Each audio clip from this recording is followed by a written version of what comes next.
اور اسی طرح قوم عاد کی طرف ان کے بھائی ہود کو بھیجا۔ انہوں نے کہا کہ بھائیو، اللہ ہی کی عبادت کرو، اس کے سوا تمہارا کوئی معبود نہیں، کیا تم ڈرتے نہیں؟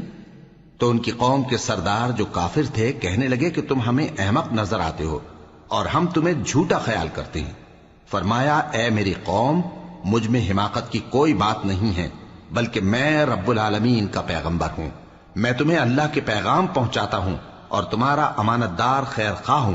اور کیا تم کو اس بات سے تعجب ہوا ہے کہ تم میں سے ایک شخص کے ذریعے تمہارے پروردگار کی طرف سے تمہارے پاس نصیحت آئی تاکہ وہ تمہیں ڈرائے؟ اور یاد تو کرو جب اس نے تم کو قوم نوح کے بعد جانشین بنایا اور تم کو پھیلاؤ زیادہ دیا۔ پس اللہ کی نعمتوں کو یاد کرو تاکہ کامیاب ہو جاؤ۔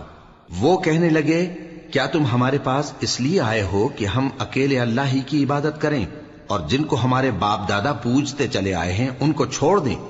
تو اگر سچے ہو تو جس چیز سے ہمیں ڈراتے ہو اسے لے آؤ۔ ہود نے کہا کہ تمہارے پروردگار کی طرف سے تم پر عذاب اور غضب کا نازل ہونا مقرر ہو چکا ہے۔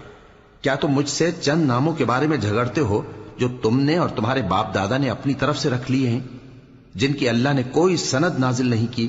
تو تم بھی انتظار کرو، میں بھی تمہارے ساتھ انتظار کرتا ہوں۔ پھر ہم نے ہود کو اور جو لوگ ان